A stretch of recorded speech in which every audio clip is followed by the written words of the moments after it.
Sin City. Saturday night. Fight night. Any given weekend, this place is the entertainment capital of the world. When combat sports shines brightest on the Las Vegas Strip. Boxing and mixed martial arts need some new voices. And Franchise Sports Media got them for you. Join Kalani Lua and Griff and Kemp each week as they bring you news and hot takes from inside the octagon and the ring. Get your popcorn ready. It's showtime. FSM's main event starts right now.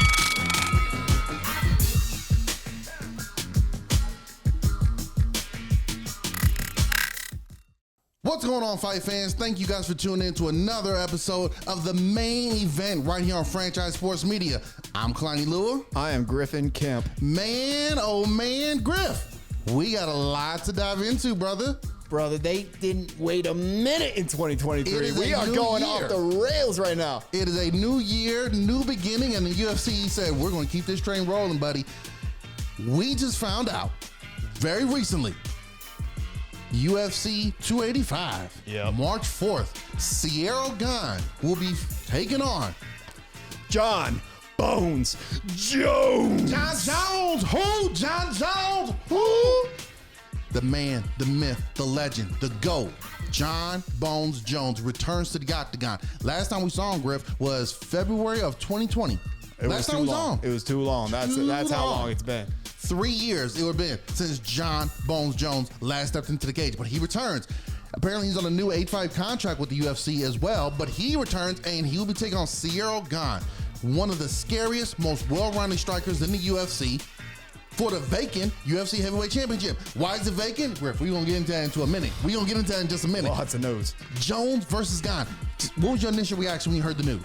What's going on around here, brother? What's going on at the UFC? Why? Well, they just decided, what was it, January 13th was the date? They just decided, let's drop a bomb. Let's give all these people, they're so hungry, all right? They've got a couple weeks into 2023, no breaking news, nothing else. Dana White said, I'm gonna feed the people. And he just drops a bombshell right there in our laps. The gift that keeps on giving. He said, hey, Christmas and New Year's may have passed, but we still got some presents to give out to you guys. We got some presents on the tree that haven't been opened yet. Jones coming back, and you guys remember from previous episodes, I'm a huge Jon Bones fan. Obviously, one of the greatest mixed martial artists, maybe the greatest of all time. He's in that conversation with Anderson Silva, Georges St. Pierre, wherever you want to put him at. He's had some issues outside the cage. It's well documented. That's a given. It's well documented. But inside the cage, Griff, we've never seen anyone as dominant as him. He's beaten former champions, future Hall of Famers, in a manner in which they don't look like they belong in the same promotion as him. They don't look like they belong on the same planet as him. This dude, 6'4.5", 85-inch reach. I mean, this dude is literally, what, Mr. Fantastic from Fantastic Four? He's on one side of the cage. He's reaching you all the way over there. Sometimes it's a little eye poke, but neither here or there. Knees, elbows, punches, kicks, ground game if you want to go to the ground game. You remember what he did to Leo Machida? I'm sorry, I'm rambling on here, but I love Jon Bones Jones. But Cyril Gane, I'm a little nervous, Griff. A little nervous about that French kickboxer. What do you think about this particular matchup being his first matchup back in the UFC in 3 years?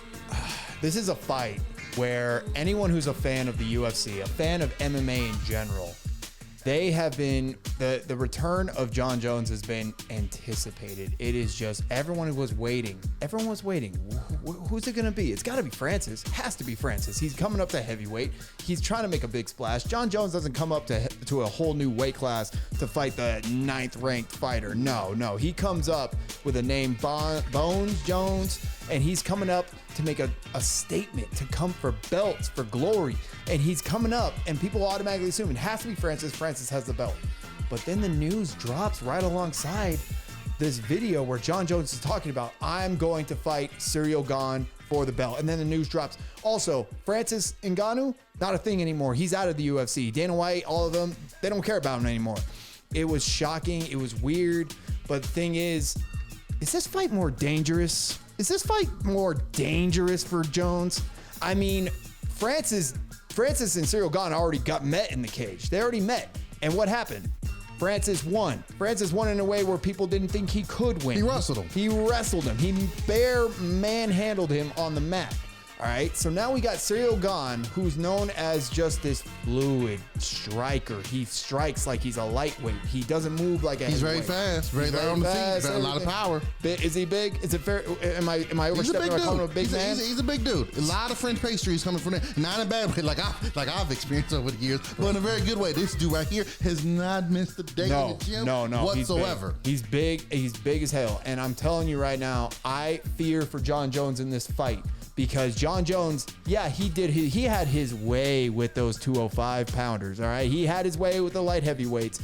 This is heavyweight, bro. This is heavyweight. Jon Jones, you better come ready. Cause Cyril Gane ain't no joke. He ain't no goddamn 205 pounder. This is a full-grown heavyweight who moves, who's got technique, he's got the precision. He will come at you, and here's another thing, brother. Jon Jones ain't no fresh chicken. He is old. He's getting long in the tooth. And I'm telling you this right now, Jon Jones, this fight is gonna be coming. And I'm telling you now, Jon Jones, don't you disappoint us right now. Don't you make us wait years for your return just to come back and for Cyril Gane to get the win. And with Francis Ngannou getting kicked out of the UFC, bad look. Jon Jones, come with your A game, brother. First off, I asked for your reaction on the matchup. The Francis stuff could have came later. That's number one. Two. Don't you dare disrespect Cyril Gane. Like, oh, you're going to lose to Cyril Gane and whatnot. He's a number one contender for a reason. Third off, everything you just said about Jon Jones, outside of the long layoff, has been said before, brother man. Oh, he's a little long in the tooth. Oh, you're taking on this striker, this well-rounded guy who's stronger. Whole new weight class. And guess Whole what? new weight class. First off, it don't matter what weight class it is. This is a grown man. First off, you act like guys who fight at 205, weigh 205 the night of the fight. No, they blow up. Jones has been taking off these years, contract negotiations, but also what's he been doing? Yeah. He's in there doing deadlifts. He's doing squats. He's looking like a grown man. He even said, I will take the time off to get my body right, just like Georges St. Pierre did when he moved up to middleweight, to say, this is how, when I move up here, I'm not just gonna eat a couple sandwiches and burgers and just say, okay, I'm a heavyweight now. I'm gonna put the weight on accordingly so that I can cut down and still be at a relatively respective, competitive weight here, just like we've seen from Cain Velasquez, Stipe Miocic, etc.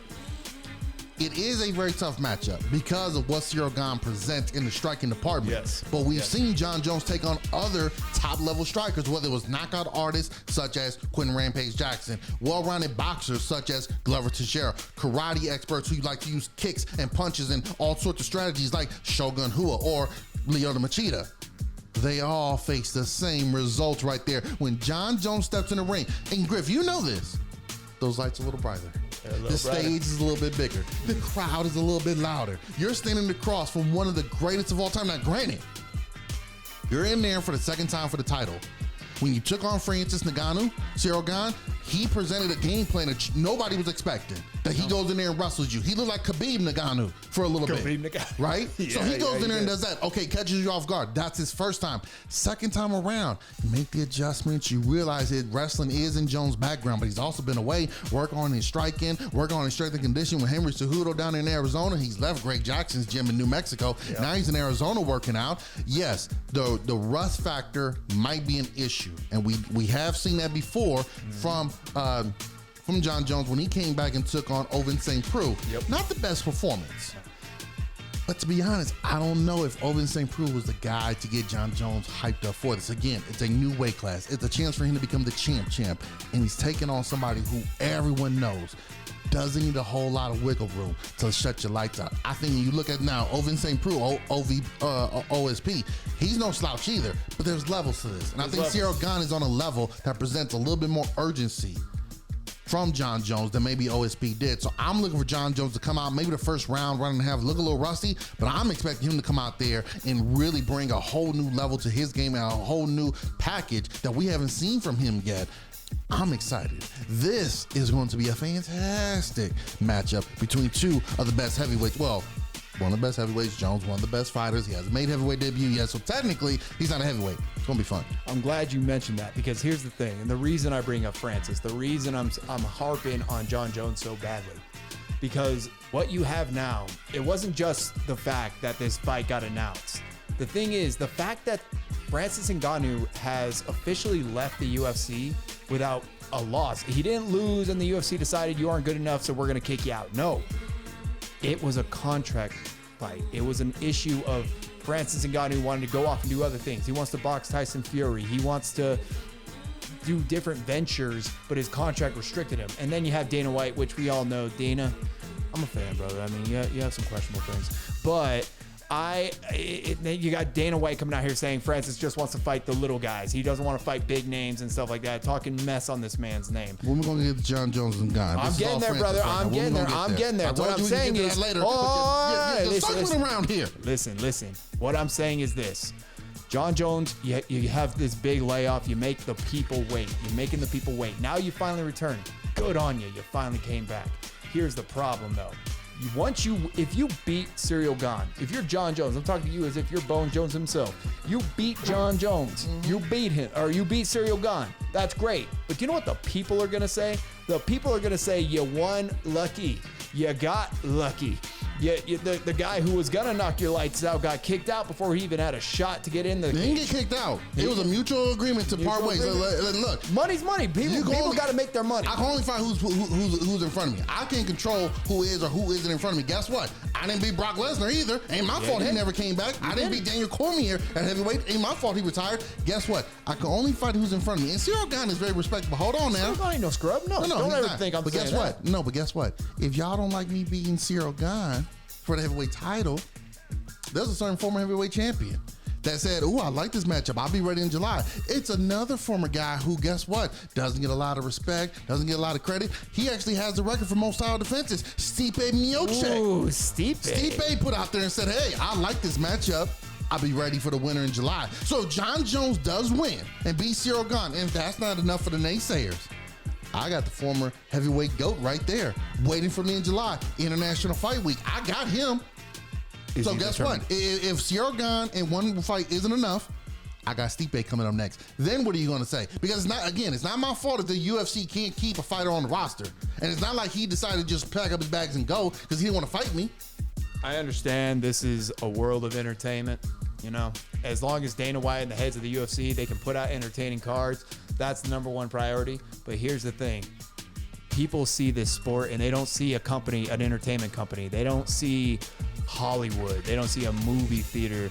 They watch the UFC because what they believe, and the reason it's such a high attraction is because they believe what they're watching, the two men or women fighting in the cage, are the best that the world's got to offer. Yeah. And right now, I can promise you this, the fans' perspective will be, win or lose, when he fights Cyril Gane, he didn't fight Francis. That will be the thing in people's minds. But guess what? It's totally different when you look at it. Remember when Chris Cyborg was in the UFC? I do. Who was a big matchup for her to take on? Ronda Rousey. Yep. But guess what? Ronda didn't want to go to 145.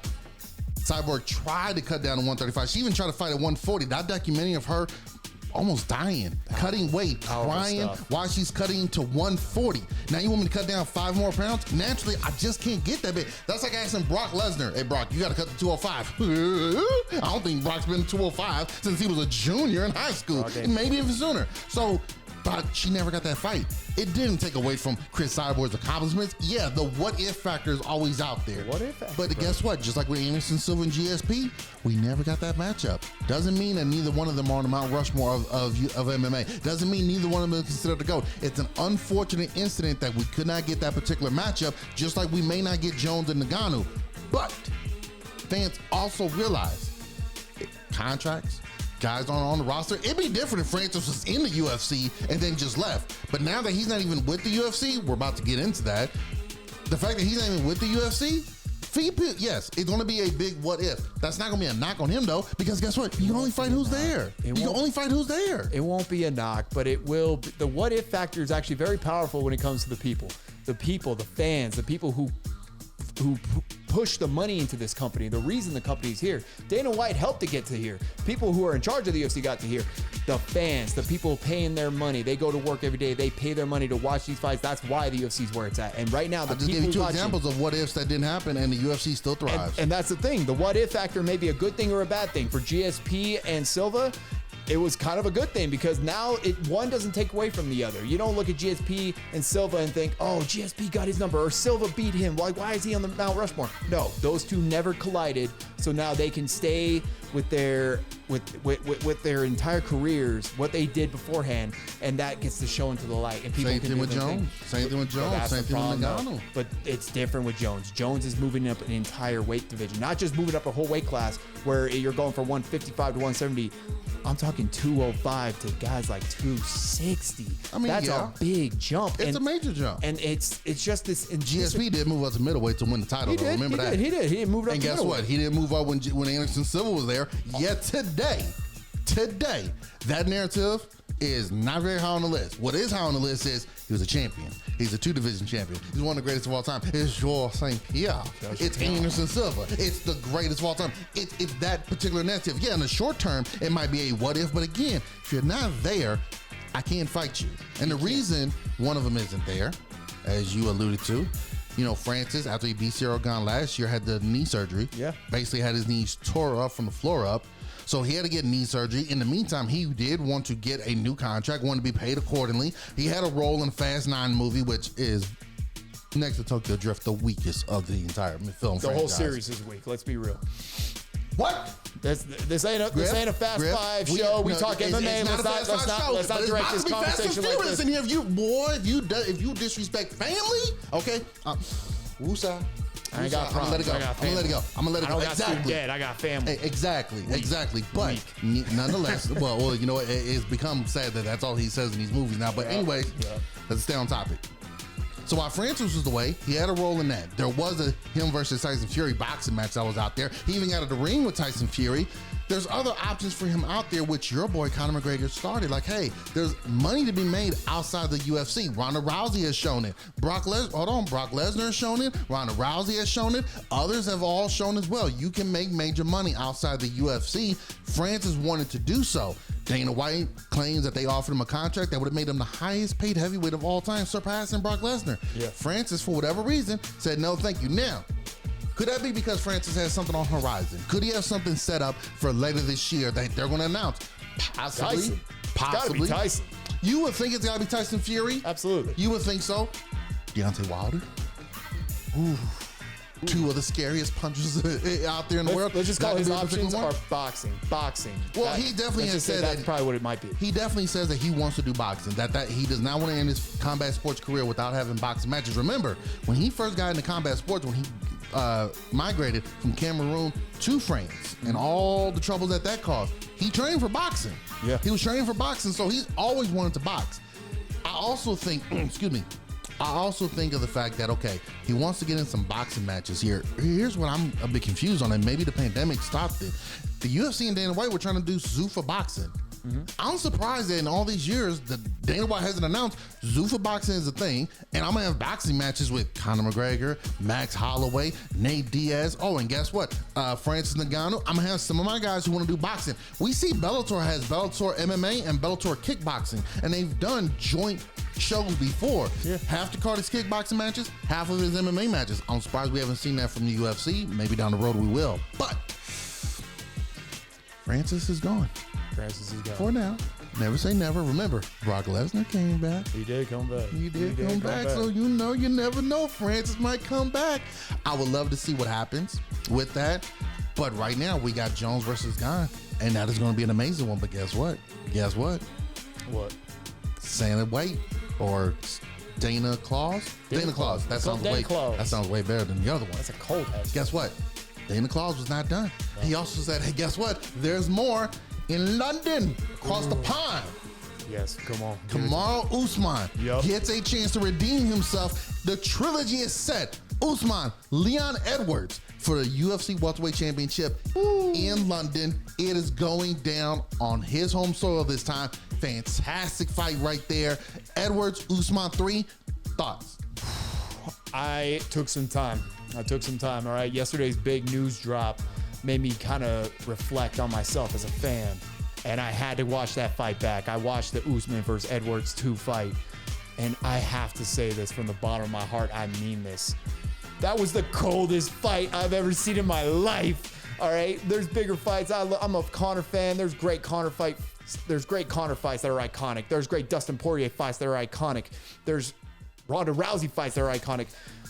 When John Anik, he was on the mic, set perfect, could not have timed it better. And Edwards is getting he's getting beat, and the clock is winding down. The fight's about to be over. Edwards is about to have another title defense, or Usman's about to have another title defense. And then Edwards just sitting there, and they're going back and forth. And Anik gets on the mic and he says, they're talking about, Edwards, he needs to do something because he's about to lose this fight. Time's running out, yeah. Time's running out. And Anik goes, he could quit right now, but that is not the cloth from which he is cut. At 450. 450. And then he hits the leg kick. Boom! Times it out. Perfect. This fight, just because of how great that second fight was. Do you remember where you were? I believe I was sitting next to you. You and I were right there next to each other. Sitting right next to you. And I believe, I'm not even joking, Griff, I believe for the next 4 minutes, I was like, 4 minutes. 4 flies minutes. wild going in my mouth, moss and everything, some wings at that. But I was in so much shock because of how it went. Yes. Leon Edwards looked great in the beginning of the fight. He actually took Usman down. The first takedown in the UFC, Usman has had on him. Nothing but impressive. Then Usman dominated it. And it looked like, okay, well, chalk it up for another dominant victory for Usman. Yep. Leon, you tried your best, buddy, but maybe next time.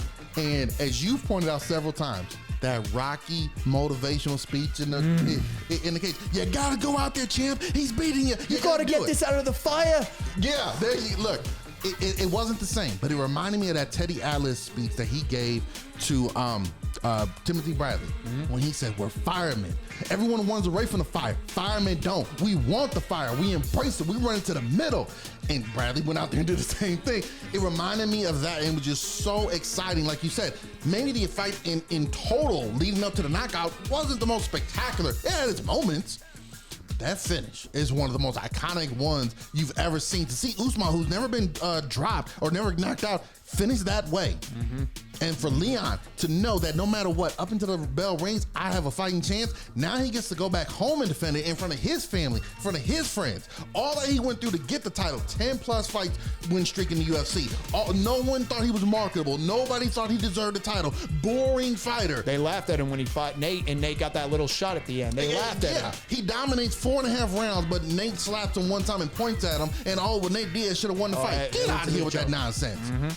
Leon Edwards, like Geno Smith said, they wrote me off, but I did it right back. I did it right back. Woo. And it was fantastic to see when they announced this. Me and you, we both text each other, and we talked about the Jones stuff. Then we said, brother, did you see this right here? I'm excited for Jones, but I'm equally as excited for Usman Edwards 3. Yes, absolutely. I mean, how does it get much better? I mean, Edwards goes through the hell he had to go through. He had the whole, he was supposed to fight Khamzat back in 2020. That fell through. Then he gets to fight with Nate, and Nate gets that little shot. The entire time, Edwards has never gotten the respect he deserves. None. Not once has he gotten that respect. He was supposed to get a shot at Tyron Woodley. Remember that? Oh yeah. He was supposed to get a shot when Tyron Woodley was a champion. Yeah, absolutely. He was like right in that mix. But then Usman wins it. He goes on to fight Covington. The pandemic happens. He's unfortunately can't make it over here today. He was on his way to come over here too. Yes. To Las Vegas, to the States to get ready. That happened, and then everything else. Gilbert Burns, Jorge Masvidal, Kobe Covington again. Everyone leapfrogged him for a shot at the title. And he's like, mate, what do I got to do? He got his shot. He went out there and home run. He got his shot, and that's what I'm saying. The man has been He's from the UK, so it'll be goal or cricket or whatever. Because I don't know if they play baseball in the UK. It's just goal. The man has been disrespected his whole entire career. And then not only does he finally get his shot and win the belt, it's iconic with John Anik's broadcasting with that shot in the last minute. With his post-fight announcement when they were up the belt, he said, pound for pound, headshot, dead. How much harder can you, stop. Like, you've done it. Drop the mic right there. Drop the mic. The beautiful thing is we're going to see this trilogy in London. The unfortunate part is I really would have liked to have known how far Leon could have been as a champion. Maybe he doesn't go on another 10-fight win streak as a champion, but I would have loved to have seen what it would have looked like. Hey, man, get you some wins. Build your legacy up. Show people why you deserve this shot. Show people the disrespect that they gave you was unwarranted, and, ooh, do they look like fools right now. You made them do that for one fight. Yep. Keep doing it. But nonetheless, this is probably why we love the UFC. This is the wild. best fight the best. We don't wait years and years like we do in the world of boxing. Let's dive into boxing real quick after this, just very quick. I'm down. But we're going to get this fight. Yeah. And it's amazing. If we switch over to boxing, a fight that we're finally going to get. Yeah. Finally. Tank Davis, Ryan Garcia. He fought Garcia recently, the wrong Garcia. But we are now seeing these two in their prime. Tank Davis, Gervonta Davis, one of the hardest hitters, literally the Mike Tyson of the lightweight division, taking on Ryan Garcia. This is almost, and this is fantasy right here. This is like Mike Tyson as a lightweight taking on Oscar De La Hoya as a lightweight. This is like Ryan Garcia has a hand speed, the looks. I'm sorry, I didn't mean to cut you off. No, you're good. Go You're ahead. good. Go ahead. I was just gonna say, I was gonna ride on your point. I mean, this is like Pacquiao versus Floyd, but they're both in their youth. They're both actually still in their prime. Thank you. It's Thank like, you. dude. Like, swear. What pissed me off even more was like the build up to the fight with Tank and the wrong Garcia. I'm sorry. Hector Garcia. No I ain't gonna disrespect you, but I'm gonna call you that. He had a hell of a year last year in He had a hell of a 2022 year. with two major upsets, one right here in Las Vegas. Yes. Terrific fighter. He's tough. Hector Garcia, But great it's not the fighter. Garcia we wanted to see. No, but that's the thing. What pisses me off is that this is boxing's niche. This is boxing to the T. Because I swear to God, I have to look back at it. But I saw some tweet where they were saying, what's his name? The promoter. He was saying there was a tweet out there saying like something about contracts might also be in the way of Hector or not Hector with Tank and Garcia getting in there. Like, stop. Just give it to us. Give us Tank versus Ryan Garcia. Give it to us. Let boxing thrive the way it should thrive. Yes. Here's the crazy part. When the fights happen, the fans show up. Yes. The fans buy the pay-per-views. The fans buy the tickets. They buy the merchandise. They talk about it on social media. It's so frustrating how we glorify the 90s and 80s, mostly the 80s, of boxing's glory days. Mm-hmm. Now, granted, if you look at some of those dates, those guys didn't all fight each other back to back to back to back. They didn't. But within a decade period, you got pretty much every fight you wanted. Like within a certain amount of time, everyone fought each other. Yeah. Nowadays, it's like, well, perfect example, heavyweight division, Wilder and Joshua. Well, they're two heavyweight champions. Maybe they'll fight each other. Maybe. They still haven't fought each other. Nope. Now neither one is champion. Neither one is undefeated. The glory and the magnificent buildup you could have did with that. USA's undefeated heavyweight king taking on Britain's heavyweight undefeated king. Clashing. No, not going to happen. We are going to see Davis and Garcia. I believe it's April that they're saying. They're looking at April. They're looking at sometime in April. That's going to be a fantastic matchup between the puncher, Davis, the boxer, Garcia. As that fight gets closer, we will break it down more and talk about it more, but I wanted to throw that in there because that recently just happened. Going back to the world of mixed martial arts, we talked about the fights that are going to happen in the future. We got a fight card to break down ourselves here, brother. Yes, UFC 283, the first pay-per-view of the year, takes place in Rio de Janeiro, Brazil. Home of Fast Five, one of the best in the franchise. If we're just going to be honest here, when Dwayne Johnson came in and saved it, but here we go. All right, I'll admit, that was awesome. That was good. Good. It's wrong, but it was good. Thank you. The main event, Glover Teixeira, the former champion in Brazil, his home country, taking on Jamahal Hill, an up-and-coming light heavyweight at 11-1 with no contest. A very powerful puncher, a young up-and-coming whippersnapper that's looking to take the old man out, but the old man has said, hey, I still got a couple fights left in me. Teixeira, Hill, what are your thoughts? Oh, man, the fight that's supposed to clean up the mess that ended 2022. That is what Dana White said to the people when he booked this fight. What was it, minutes after the fight ended in 2022? Like, that's what this fight is that Dana, it almost can't feel like this fight got made out of spite. It was Dana pissed. Well, remember, explain to them what was the original fight to end the year that involved Glover Teixeira and why that didn't go through. We had Ankalaev versus who give me my boy's name. Jan Blachowicz versus Ankalaev. They were supposed to decide who was going to be the new light heavyweight champion.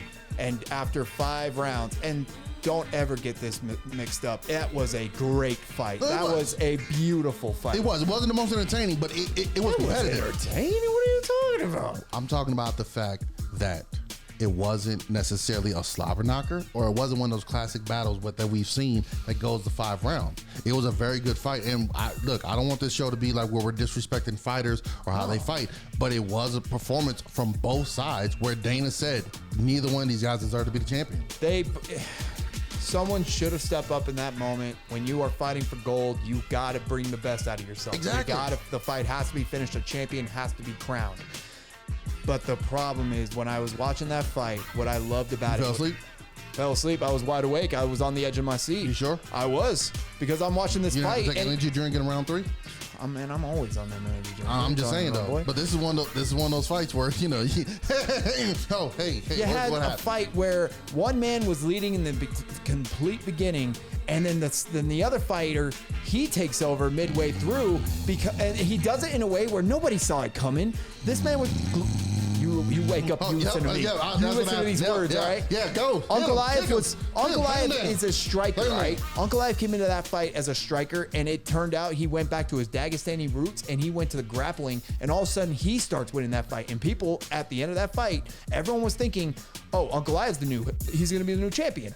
Then they call it a tie. Yeah. It was just a mess in the UFC, both from Dana White's reaction to the fight, to the judging, everything. It was just a mess. And the reason the title was vacated was what I thought you was going to say was because originally it was going to be Yuri Prochazka, the champion, defending it against Glover Teixeira, the former champion who he beat for the title. Yuri suffered one of the worst shoulder injuries Dana White has ever seen. In his 25 plus years doing mixed martial arts, is one of the worst shoulder injuries he's ever seen. Yeah. So we don't know how long Yuri's going to be out. Glover didn't want to take on one of the new guys on short notice, given it's a completely different game plan. We've seen this from guys before. Yeah.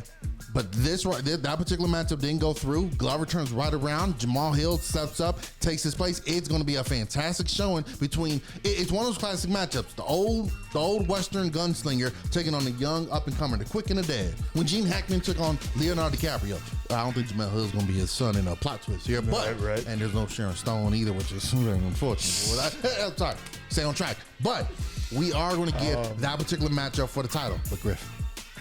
Yeah. You know how the UFC likes to only do trilogies. Oh yeah. Hey, whoever wins, whoever's up 2-1, that's it. Y'all get 3. That's all you get. You get 3. Yep. Dana White said, "Yeah, I'll make the exception. You guys can fight for as long as you want to." In the co-main event, Brandon Moreno versus Davison. You got this. Come on. Davison Figueiredo. This is going to be the 4th time that they fought. And Griff, I'm going to be honest, I want to see them fight 4 more times. These are 2 guys who, for whatever reason, their styles, their way of fight, their heart, their determination, when they get in the cage against each other, it's magic. It's beautiful. I love to see it. I want to see them fight on and on and on. It's like when I watch Rocky 4. I know what's going to happen. I know Rocky ain't going to throw the towel in, but I still watch this and just throw the damn towel. I want to see these 2 fight over and over and over on a constant loop. They should go on tour with this particular matchup. They should go from Brazil. They should go to Canada. They should go to New York. Just go ahead. Just do a tour. Keep fighting each other. Man, when I think about this fight, I like to quote one of the greatest cinematic films to ever be put out. Okay. Pirates of the Caribbean. All right. You got Barbossa. All right. And Captain Jack Sparrow in a battle. And he says to him, what do we do now? 2 immortals fighting for all eternity, destined to be rivals. And that's what I think about when I see this fight. These men are fighting for the 4th time. We don't see 4-time fights. We don't see that very often. And the fact that these 2, what was it? The first one was a tie. Moreno got the second one. Figueiredo got the 3rd. And now they fight for the 4th. Yeah. It's a beautiful thing. You couldn't have wrote this any better. You couldn't. And it's just a beautiful thing to see 2 fighters who are, almost seems like they're destined to battle. They're destined to just duke it out for all eternity until one of them decides to finally fall. And what's so amazing in seeing this rivalry unfold is the respect that both men have for each other, the competitive aspect in which they go about it, and how the fans have received it. It's not just us here talking about it. The fans have loved this matchup because it's not like, I'm a fan of pro wrestling. And in pro wrestling, when you have big matchups, you gotta have one guy be the bad guy, one guy be the good guy. This has not been that. It's literally been down the middle of, we like both of you guys. You guys give us magic. Keep going and going. Remember when Forrest Griffin and Stephen Bonner, rest in peace to late great Stephen Bonner, man. It's very unfortunate for anyone out there, fighter or no fighter. If you do have issues going on with you, please get looked at and talk to somebody. It's very unfortunate. We lost one of the greats, but nonetheless, time and life must go on. So Shout out to him and his family, and thank you for all the memories that it gave us. Yes, sir. But when him and Forrest Griffin fought at the Ultimate Fighter Season 1 finale, one of the greatest fights of all time, as Dana White said, the most important fight in the company's history, their rematch was nowhere up to that standard. Now, granted, it's hard to live up to that, but their rematch just wasn't, just didn't live up to what we were hoping for.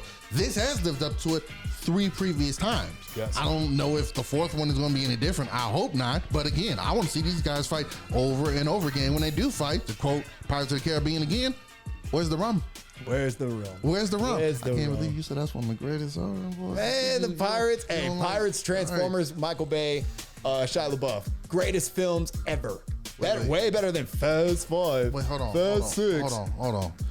You just said Transformers is better than, okay. Let me be specific. Transformers, Michael Bay, and Shia LaBeouf. If they don't have those 3 components, I don't want to watch it. I don't want to talk to you anymore. I'm going to face the camera the rest of the show. I can't even look at you the rest of this. We also got Gilbert Burns taking on Neil Magny in this particular one. We got Lauren Murphy taking on former champion Jessica Andrade. We got Johnny Walker taking on Paul Craig.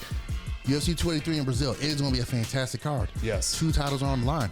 Potential title contender in Burns and Magny, Murphy and Andrade, Craig and Walker. Those are 3 possible contender matches for future title shots for 2023. Griff, a lot of news. The year's off and running, and we got a great card ahead of us, brother. It is going to be a lot of fun. I cannot wait to not only watch it, but to break it down and to see what else unfolds as the year goes on for 2023. Got off to a slow start, but it's off and running now, brother. Ooh, 2023, let's just call it what it is right now. This is the year of combat sports, baby. We gonna be big this year. And for all your combat sports news, make sure you guys tune in right here to the main event with Griff and Kalani Lua on FranchiseSportsMedia.com. Till next time, fight fans. Peace.